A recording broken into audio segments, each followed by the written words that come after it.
é uma carta extraordinária. O capítulo 6 é um capítulo no qual se fala da nova vida que Deus tem para nós. Nós começamos uma série de mensagens nesse mês de junho e nós vimos na primeira mensagem que Deus quer que nós tenhamos uma vida abundante. Depois nós vimos que é possível tirar do nosso próximo o melhor que ele pode dar. O nosso relacionamento com o próximo tem que ser um relacionamento enriquecedor para os outros e para a gente também.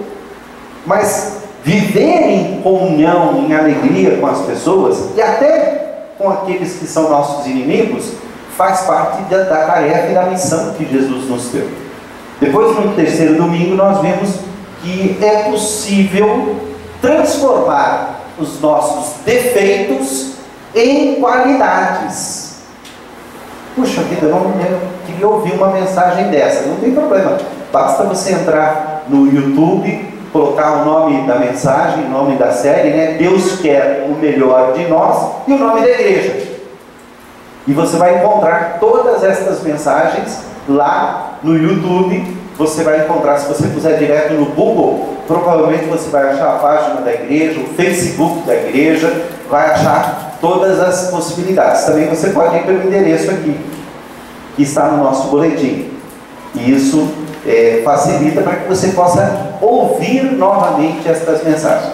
Hoje nós vamos encerrar essa série de mensagens, essa série de sermões. Já estou preparando a próxima para o mês de julho. Muito provavelmente será sobre a cruz de Cristo. Eu ainda estou aqui orando e pedindo orientação. Já tenho mais ou menos a linha que eu quero seguir. Provavelmente será sobre a cruz de Cristo, baseado no livro de John Stott, A Cruz de Cristo. E é um livro que vale a pena estudar, mas como eu estou relendo esse livro, eu quero aproveitar e falar um pouquinho sobre a cruz de Cristo, de acordo com aquilo que eu estou aprendendo novamente e recordando junto com John Stott. Hoje nós vamos falar sobre a nova vida que Deus quer para mim e para você. Quais são as bases? Deus quer que eu e você andemos em novidade de vida. É um tema que já foi estudado na Escola Bíblica Dominical, mas eu quero recordar hoje, nesse texto de Romanos, capítulo 6, dos versículos 1 ao 14. Diz assim: que diremos, pois? Permaneceremos no pecado para que seja a graça mais abundante? De modo nenhum. Como viveremos ainda no pecado, nós, o que para ele morremos? Ou porventura ignorais que todos nós que fomos batizados em Cristo Jesus, fomos batizados na sua morte? Fomos, pois, sepultados com ele na morte pelo batismo, para que, como Cristo foi ressuscitado dentre os mortos pela glória do Pai, assim também andemos nós em novidade de vida. Porque se fomos unidos com ele na semelhança da sua morte, certamente o seremos também na semelhança da sua ressurreição. Sabendo isto, que foi crucificado com ele o nosso velho homem, para que o corpo do pecado seja destruído e não sirvamos mais o pecado como escravos, porquanto quem morreu está justificado do pecado. Ora, se já morremos com Cristo, cremos que também com ele viveremos, sabedores de que, havendo Cristo ressuscitado dentre os mortos, já não morre. A morte já não tem mais domínio sobre ele. Pois quanto a ter morrido, de uma vez para sempre morreu para o pecado, mas quanto a viver, vive para Deus. Assim também vós considerai-vos mortos para o pecado, mas vivos para Deus em Cristo Jesus. Não reine, portanto, o pecado em vosso corpo mortal, de maneira que obedeçais às vossas paixões, às suas paixões. Nem ofereçais cada um de vós os membros do seu corpo ao pecado, como instrumentos de iniquidade, mas oferecei-vos a Deus, como ressurretos dentre os mortos, e os vossos membros a Deus, como instrumentos de justiça, porque o pecado não terá domínio sobre vós, pois não estáis debaixo da lei, e sim da graça. Romanos é muito denso, né? Romanos é o tipo da carta que a gente começa a analisar, e se a gente não tomar cuidado, a gente vai puxando e tirando novas coisas e vai trazendo lá de dentro do baú várias coisas que a carta aos Romanos tem. A carta aos Romanos parece aquela mágica que é feita, né, muito comum, e todo mundo sabe como funciona. Mesmo assim ela acaba sendo feita.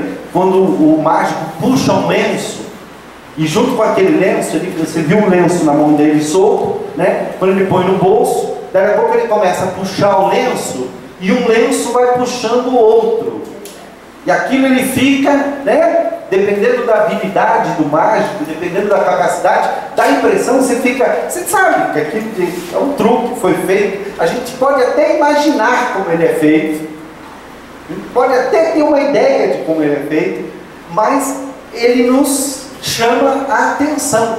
O que acontece com a carta aos Romanos? Você puxa um fio aqui, quando você vê esse fio está amarrado no outro, ele vai puxando, e vai puxando, e vai puxando, e a gente vai percebendo a grandiosidade daquilo que Paulo escreveu. Pois bem, por conta disso, vou tentar ser o mais sucinto possível. Eu vou tentar colocar para os irmãos basicamente o que esse texto que nós acabamos de ler nos ensina. Para que os irmãos tenham uma ideia, se você olhar no seu texto aí, você vai perceber que a primeira letra, se a sua Bíblia é essa Bíblia revista e atualizada, essa edição da Sociedade Bíblica, provavelmente a primeira letra aí, a letra Q, que diremos, pois, está em negrito. Dá uma olhadinha aí se a sua letra está em negrito. O próximo negrito vai aparecer na letra P no versículo 5. Correto? Não? 20? Não, 12. 12 também. Ok. Na minha Bíblia aqui tem o versículo 5 também. Por quê? Existe uma divisão natural do texto em 3 partes. A primeira parte vai do versículo 1 até o versículo 5, até o versículo 4. A segunda parte vai dos versículos 5 até o versículo 11. E a terceira parte vai do versículo 12 até o versículo 14. E aí depois a gente vai ter no 15 e no 20 as divisões seguintes. Não está muito clarinho aí o versículo 5? Porque na minha Bíblia é interessante, porque de fato ele parece mais claro um pouco, mas a letra P aqui é claramente uma divisão. Ok, não tem problema. Mas apenas para nos ajudar aqui, esse texto ele é dividido basicamente em 3 pedaços. No primeiro pedaço, Paulo nos fala de identificação. Na primeira parte, nesse parágrafo que vai do versículo 1 até o versículo 4, que termina com a palavra novidade de vida, ok? Andemos nós em novidade de vida. O tema da perícope, ou o tema do parágrafo é identificação. Do versículo 5 até o versículo 11, o tema é a morte com Cristo e a ressurreição com Cristo. E do versículo 12 até o versículo 14, nós temos aqui quem reina na sua vida. Para entender o que Paulo está dizendo aqui. Paulo, nos capítulos anteriores, ele vem falando da fé, da graça de Deus, de como Deus faz com que onde o pecado está presente, a graça também esteja presente, e de como aqueles que creem no Senhor Jesus de todo o coração são alcançados pela graça de Deus, alcançados pelo amor imenso do Senhor. Graça, em Romanos, significa favor imerecido. É quando Deus olha para nós, e embora nós não mereçamos, embora nós não tenhamos méritos para receber aquilo que Ele quer nos oferecer, mesmo assim Ele nos oferece.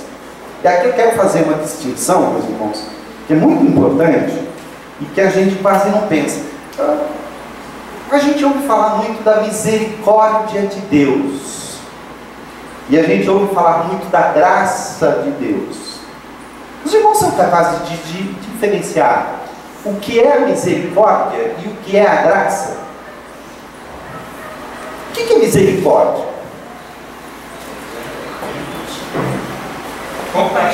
Compaixão. O que mais? Compaixão, misericórdia. A palavra misericórdia é uma palavra formada por duas palavras em latim, né? Miseri e cardia, coração. Então, misericórdia é quando nós colocamos o nosso coração na miséria do outro, e a gente sente aquela paixão conjunta, significa a gente sente a dor do outro, se põe no lugar do outro, não é isso? Misericórdia tem a ver com essa identificação com o que sofre. Quem tem misericórdia, meio que sofre junto com aquele que está sofrendo. Não é isso que significa misericórdia? E graça? É o favor imerecido. São diferentes, misericórdia e graça, ou são a mesma coisa? Há uma diferença. Há uma diferença. Eu quero dizer para os irmãos, oi? Andam juntos. Um é pressuposto do outro. Para que você tenha graça, é necessário que você tenha misericórdia. As duas coisas estão juntas. Não dá para ter misericórdia sem ter graça. Ou melhor, até dá. Não dá para ter graça sem ter misericórdia.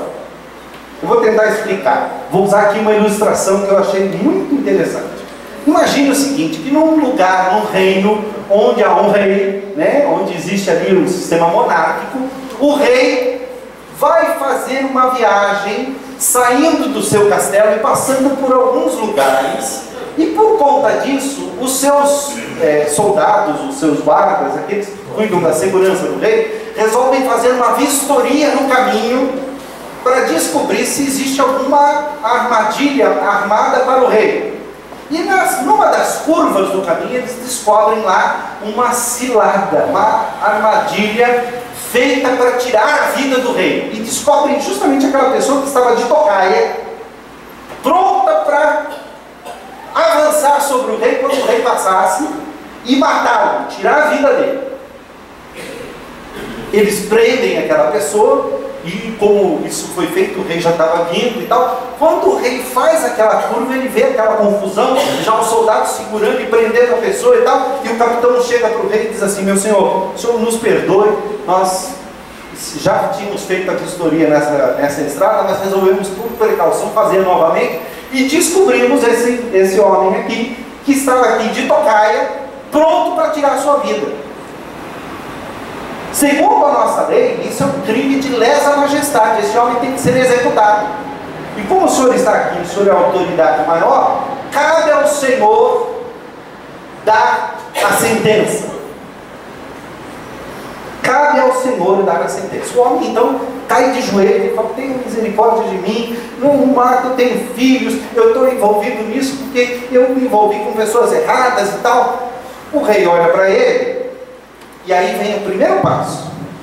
Resolve exercer a sua misericórdia. Ele diz o seguinte: olha, vamos fazer o seguinte, eu perdoo este homem, eu acredito na sinceridade dele, eu acredito que esse homem vai mudar de vida, eu acredito que ele pode ser uma pessoa diferente, eu vou perdoá-lo.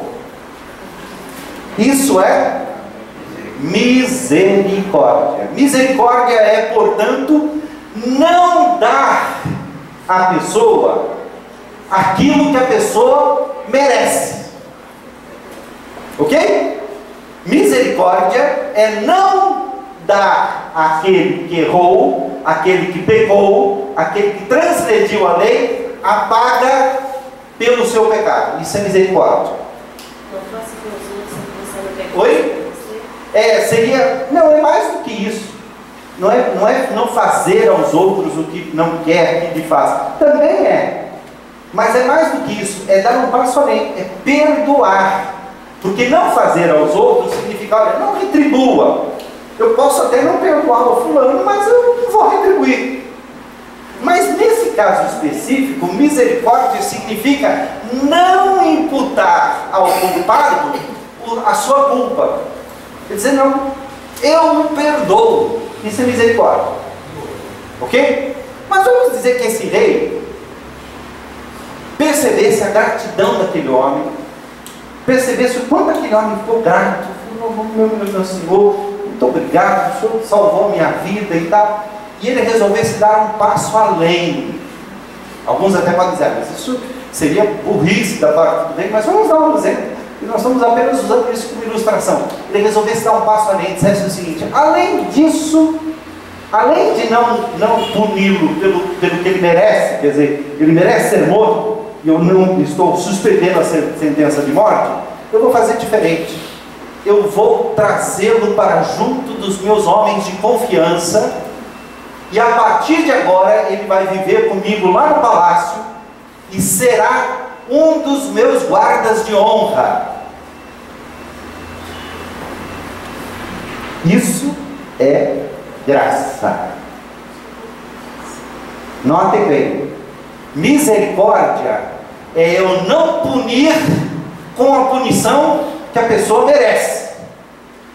Graça é dar à pessoa o que ele não merece. Estão percebendo a diferença? Graça é dar àquele homem que estava querendo me matar, não somente o perdão, aí é misericórdia, mas eu vou dar a ele também o privilégio de ser um dos meus guardas e até a chance de me matar, se ele não tiver mudado, se o coração dele não tiver sido diferenciado. Essa graça para esse homem vai ser uma tragédia para o rei. Percebeu a diferença entre graça e misericórdia? A misericórdia de Deus nos livra da morte. A misericórdia de Deus nos impede que nós sejamos condenados com os pecadores. Mas Deus não quer dar somente a sua misericórdia, Ele quer nos dar da sua graça. Ele quer que nós façamos parte da família de Deus. Ele quer que nós estejamos junto com Ele e não somente nos converte de inimigos para inimigos perdoados, mas nos converte em aliados da sua obra, aliados do seu reino. É mais ou menos o que nós encontramos aqui. Paulo está falando aqui da graça de Deus, e está falando de uma maneira tão maravilhosa da graça de Deus, que chega uma hora aqui no capítulo 6, que ele para um pouquinho e diz assim: bom, esta graça de Deus não quer dizer que você está livre para fazer o que você quiser. Não quer dizer que quanto mais errado você estiver, mais Deus vai te abençoar. Não. A graça tem um poder transformador. Você simplesmente suspender a sentença pode ser um ato de amor, mas pode não fazer nada para aquela pessoa, pode não mudar o coração daquela pessoa. Um exemplo que eu sempre dou e gosto de dar é o exemplo de Barrabás. Imagina, Barrabás teve a sua sentença suspensa. Ah, mas foi por causa de Pilatos, né? Pilatos é quem teve misericórdia de Barrabás. Não, Pilatos não teve misericórdia nenhuma. Pilatos queria se livrar de Jesus Cristo. Ele viu que não tinha jeito, se ele simplesmente mandasse Jesus embora sem nenhuma acusação, ele seria acusado pelos judeus de estar colaborando com os inimigos e tal. Ele teve medo, não teve coragem de assumir o que ele havia percebido, que Jesus não tinha nada de errado para ser cobrado. Então ele quis de alguma forma se livrar da responsabilidade de crucificar Jesus Cristo e ofereceu Jesus e o pior bandido que ele tinha preso lá na cadeia. Ele, na verdade, queria que o povo escolhesse Jesus para ele poder se livrar e ficar com a consciência livre. Tanto é que quando o povo escolheu Cristo para ser crucificado e não Barrabás para ser crucificado, ele percebeu que a coisa ficou feia para o lado dele. Ele resolveu mandou trazer água e falou: olha, então eu lavo as minhas mãos, eu não quero nem saber do que vocês fizerem com esse homem, porque eu tentei ajudá-lo. Então não é a misericórdia de Pilatos que entra na salvação e na libertação de Barrabás. O que entra? É a misericórdia de Cristo, porque Cristo poderia simplesmente suspender o julgamento. Cristo poderia simplesmente acabar com tudo aquilo, e com todo o poder que ele tinha, ele poderia se livrar da cruz facilmente. Ele não quis.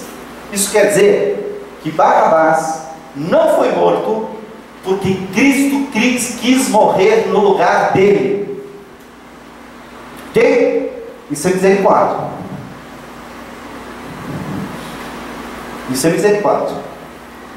Se Barrabás olhou para a cruz e falou: puxa vida, meu lugar era aquele, eu que deveria estar naquela cruz do centro, aquela cruz central. E se isso fez diferença na vida dele, vamos dizer que ele saísse dali e dissesse: olha, já que esse homem morreu a minha morte, eu vou viver em honra a ele, eu vou ser a melhor pessoa que eu puder ser em honra a este homem que morreu no meu lugar. Eu ouvi dizer que ele era um homem bom, ouvi dizer que ele era um homem que fazia coisas boas, então eu vou passar, a minha vida vai ser diferente. Isso significaria, nós não sabemos se isso aconteceu ou não, mas isso significaria que na vida de Barrabás, não somente a misericórdia de Deus atuou, mas atuou também a graça de Deus. A misericórdia suspende o castigo, a graça dá nova vida. A misericórdia impede que nós recebamos o que nós merecemos. A graça nos dá o que nós não merecemos. Olha que coisa maravilhosa, é muito mais do que isso. Como é que isso acontece na nossa vida? Está aqui, nesse texto. Em primeiro lugar, quando nós cremos no Senhor Jesus, aqui ele usa a figura do batismo. Ele diz que todos aqueles que são batizados em Cristo Jesus, aqueles que tomam uma decisão por Cristo, aqueles que estão unidos a Cristo, estão identificados com Ele. E esse é o primeiro aspecto que a gente tem que analisar quando a gente analisa essa encarnação de Cristo, o fato de Jesus ter vindo e ter se tornado um homem como nós.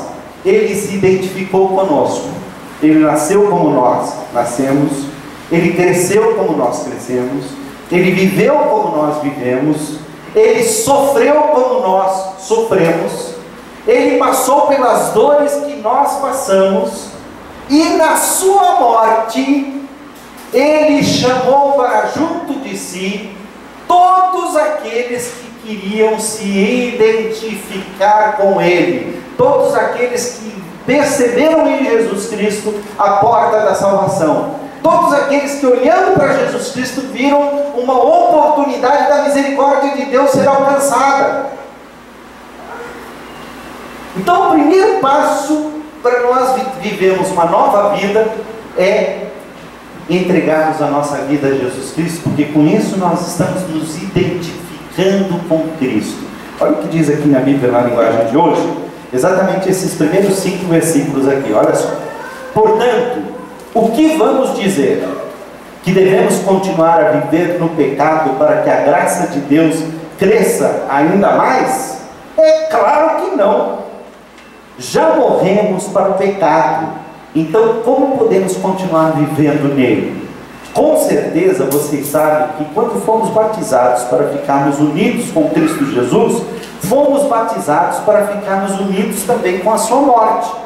Assim, quando fomos batizados, fomos enterrados com Ele, por termos morrido junto com Ele, e isso para que, como Cristo foi ressuscitado pelo poder glorioso do Pai, assim também nós vivamos uma vida nova. Quem crê no Senhor Jesus Cristo é como se tivesse sido crucificado com Ele, é como se tivesse morrido com Ele, é como se tivesse sido sepultado com Ele, e como Ele ressuscitou, também ressuscitou com Cristo.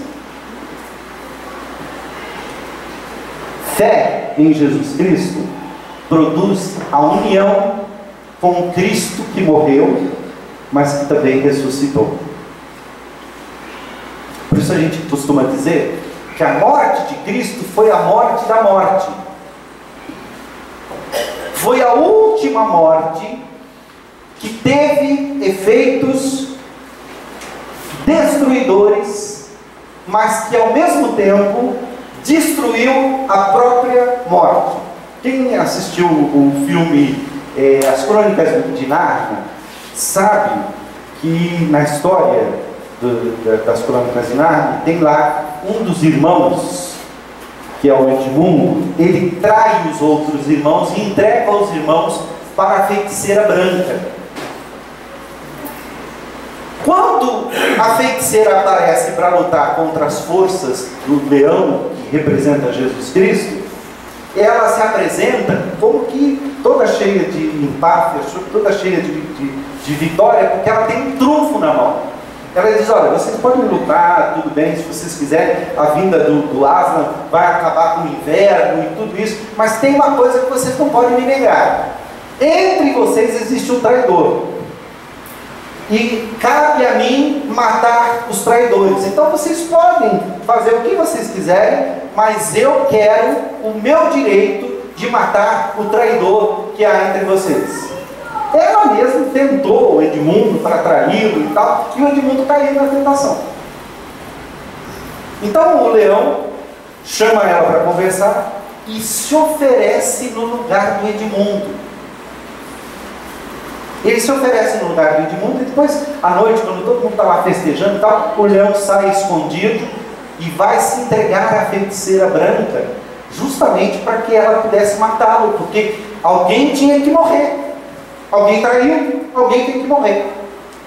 Então o leão se oferece para morrer no lugar de Edmundo. O Edmundo nem sabe. Quem vai saber disso são as irmãs, que elas veem o leão saindo de noite, e elas vão acompanhando e tal, e chega uma hora que ele fala: até aqui vocês podem ver, daqui em diante vocês não vão mais. Porque ele ia sozinho se entregar para morrer no lugar do Edmundo. O Edmundo nem percebeu que a vida dele foi salva, porque o leão morreu no lugar dele. O leão morreu. Pois bem, depois de algum tempo, quando o leão é morto, e isso não é estragar o filme, porque a história é essa mesmo, né? A própria morte reverte o seu poder e ele volta a viver. Ao voltar a viver, o texto lá do C.S. Lewis diz o seguinte: que a rainha, a feiticeira, realmente tinha o poder de matar todo aquele que traísse. Mas se ela matasse alguém inocente, o direito dela sobre os traidores cessaria. Em outras palavras, era como se a morte morresse. Com a morte de Cristo, a própria morte morreu. A própria morte perdeu o seu efeito. Então, quando Cristo ressuscita, é interessante, se a gente prestar atenção aqui no texto, que fala da ressurreição de Cristo, ele diz aqui, quer ver? Olha só, veja no versículo 5: pois se fomos unidos com Ele por uma morte igual a dele, também seremos unidos com Ele por meio de uma ressurreição igual a dele. Porque sabemos que a nossa velha natureza pecadora já foi morta com Cristo na cruz para que fosse destruída, e assim não fôssemos mais escravos do pecado, pois quem morre fica livre do poder do pecado. Se já morremos com Cristo, cremos que também viveremos com Ele. Sabemos que Cristo foi ressuscitado e nunca mais morrerá, pois a morte não tem mais poder sobre Ele. A sua morte foi uma morte para o pecado, e valeu de uma vez para sempre. E a vida que Ele agora vive é uma vida para Deus. Assim também vocês devem considerar-se como mortos para o pecado, mas vivos para Deus, por estarem unidos em Cristo Jesus. Então, no primeiro 5 versículos, nos primeiros 4 versículos, nós temos lá a união com Cristo. Quando você crê no Senhor Jesus, você é unido a Cristo. Você passa a fazer parte daquilo que Cristo participa. Tudo que Cristo participa, você participa também. Pois bem, Ele participou da morte. Então é como se você tivesse morrido com Ele. Só que ao morrer com Cristo, a morte não tem mais poder sobre aqueles que morreram em Cristo Jesus. Por isso que Jesus, por exemplo, diz para Marta, irmã de Lázaro, o seguinte: ele diz assim: eu sou a ressurreição e a vida. Todo aquele que crê em mim não morrerá. E todo que vive e crê em mim não morrerá eternamente. Note, olha que coisa interessante. Cristo morreu a nossa morte para que nós possamos viver a sua vida.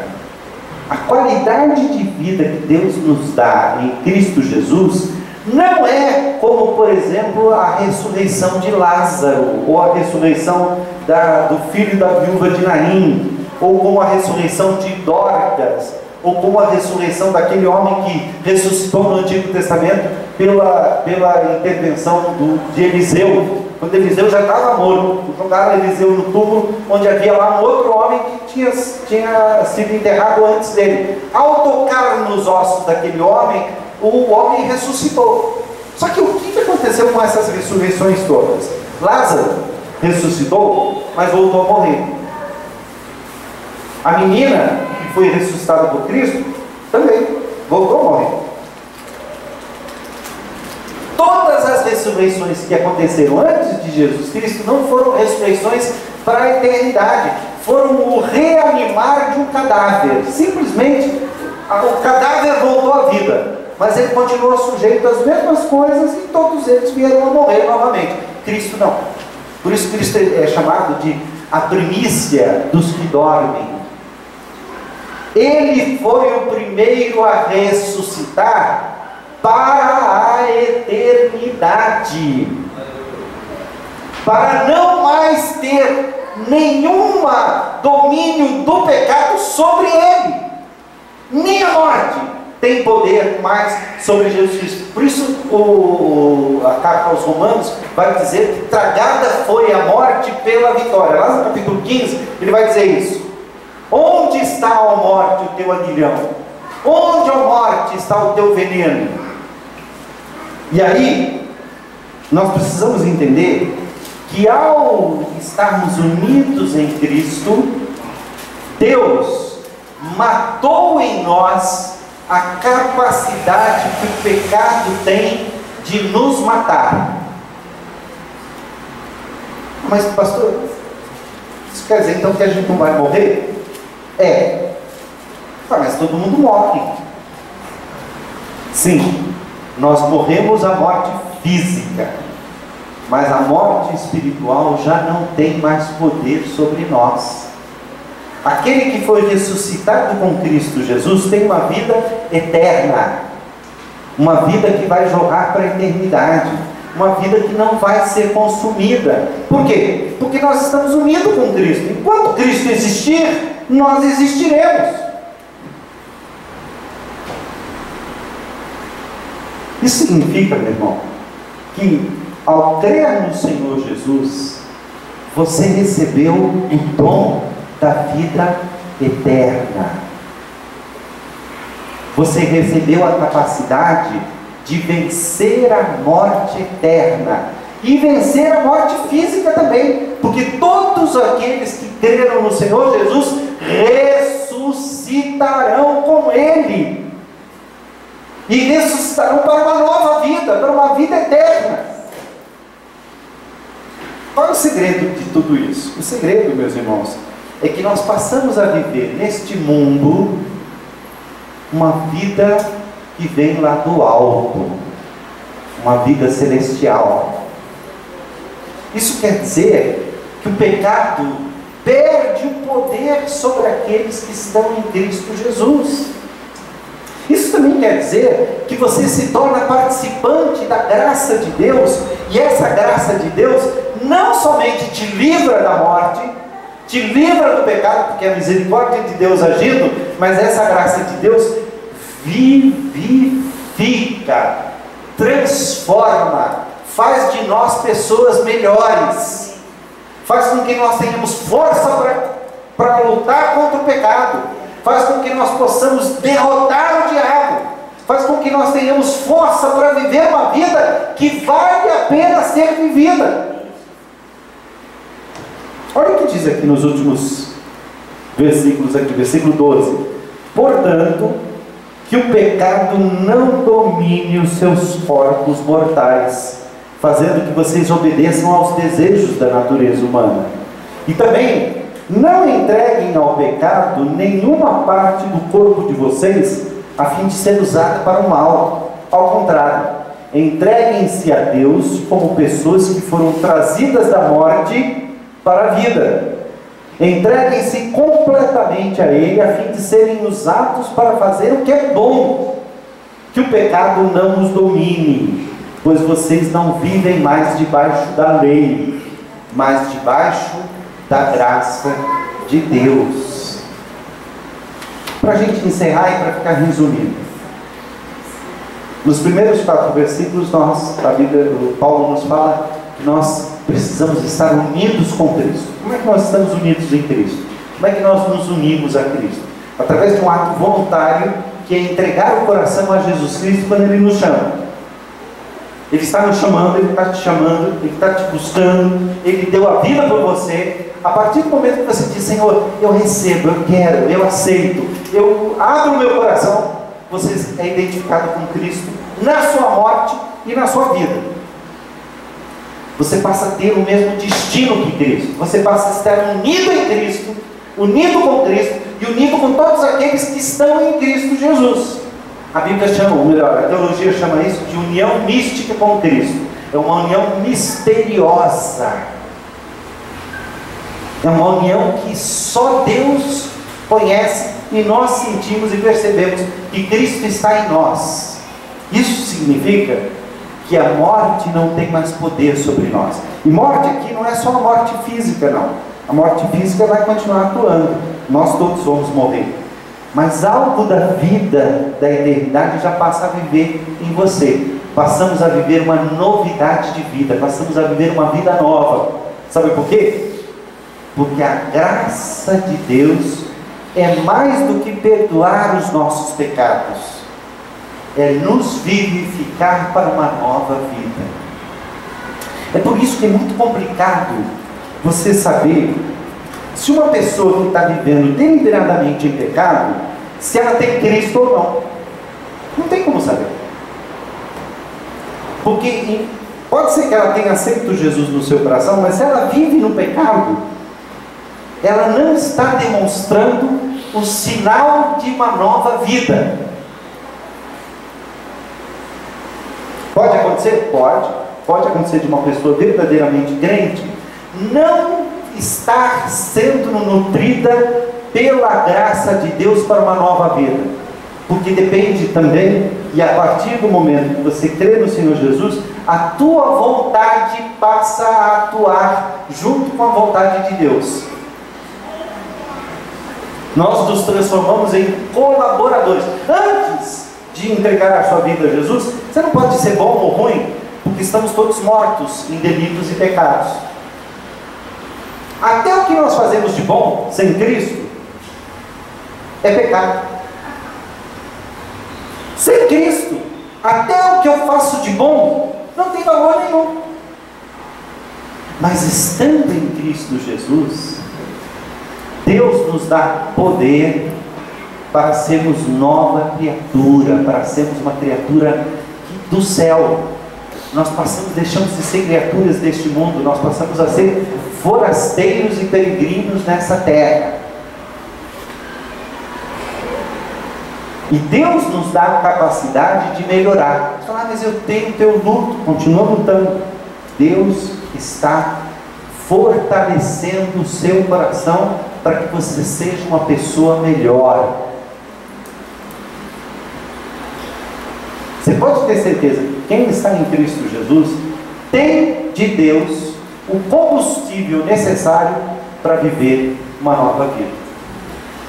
Mas e se eu não estou conseguindo viver essa nova vida?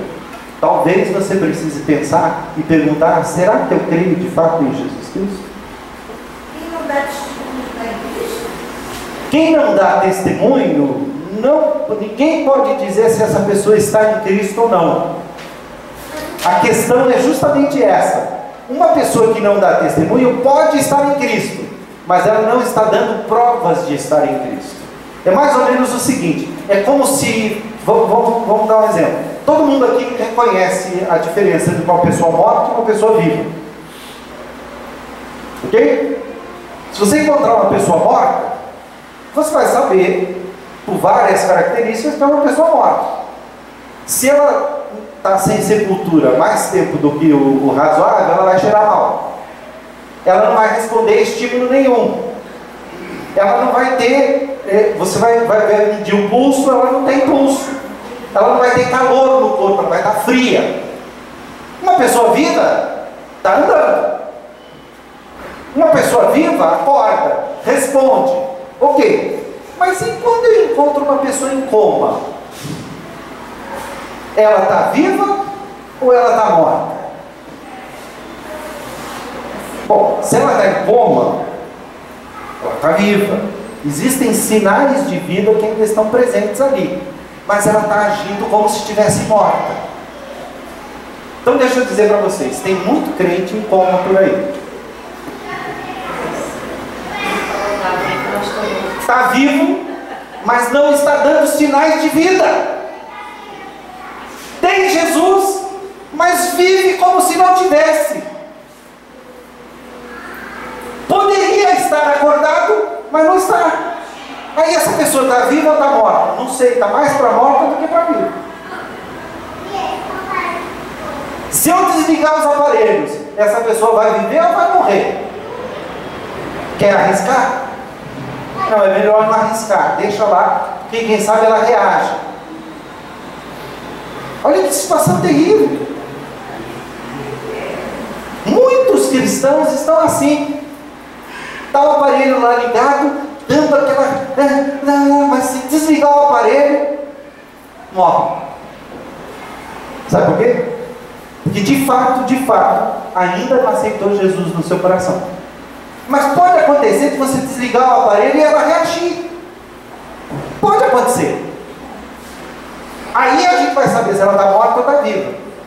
O problema, meus irmãos, é claro que isso tudo que eu estou colocando aqui é apenas um exemplo, apenas para a gente entender o processo, não é tão simples assim, mas a verdade é que há muitos cristãos, e pior, há alguns cristãos zumbis.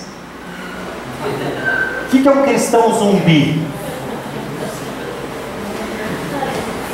O zumbi está morto. Tanto é que ele está apodrecendo. Quem entende de zumbi sabe que zumbi está morto.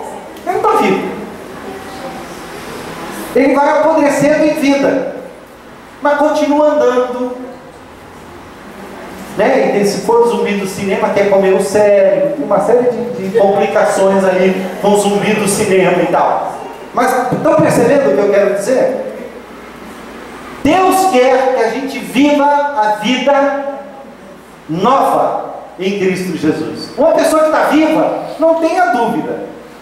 Tem muita gente aí que você está na dúvida se está morto ou está vivo, se é zumbi ou se está em coma. Ele não está apresentando características de gente viva. de cristão vivo na fé. Eu posso dizer, essa pessoa está no inferno? Não, porque eu não sei. Só Deus pode julgar. Só Deus pode julgar. Inclusive tem cristãos que têm Jesus no seu coração e que está cheirando mal. Ainda tem muito cheiro de morte. E esse é o problema. Deus quer que nós tenhamos o perfume de Cristo, que nós tenhamos cheiro para a vida. Deus quer que nós estejamos vivos e demonstremos que estamos vivos. Como? Fazendo o que é bom, fazendo o que Cristo faria se Ele estivesse aqui. Por isso, lembra que eu falei? Quando nós cremos em Jesus, nós nos identificamos com Cristo, e aquilo que acontece com Cristo acontece conosco. Ele morreu, eu estou morto para o pecado. Ele viveu, eu estou vivo para uma nova vida. Ok, o contrário também é verdade. Se eu estou identificado com Cristo, tudo que eu faço tem que ser em nome de Jesus, como se Jesus estivesse fazendo aquilo. Eu não estou identificado com Ele, eu levo o nome de Jesus para onde quer que eu vá. Se eu levo o nome de Jesus para onde quer que eu vá, eu tenho que fazer o que Cristo faria se Ele estivesse aqui no meu lugar. O que Jesus faria na minha situação? Se eu sei e percebo, consigo fazer aquilo que Jesus faria na minha situação, verdadeiramente eu estou vivo, e a minha vida é uma vida abundante. Eu estou em Cristo Jesus, vivo para a eternidade, vivendo a eternidade desde já. Se eu não estou vivendo, bom, que Deus tenha misericórdia de nós.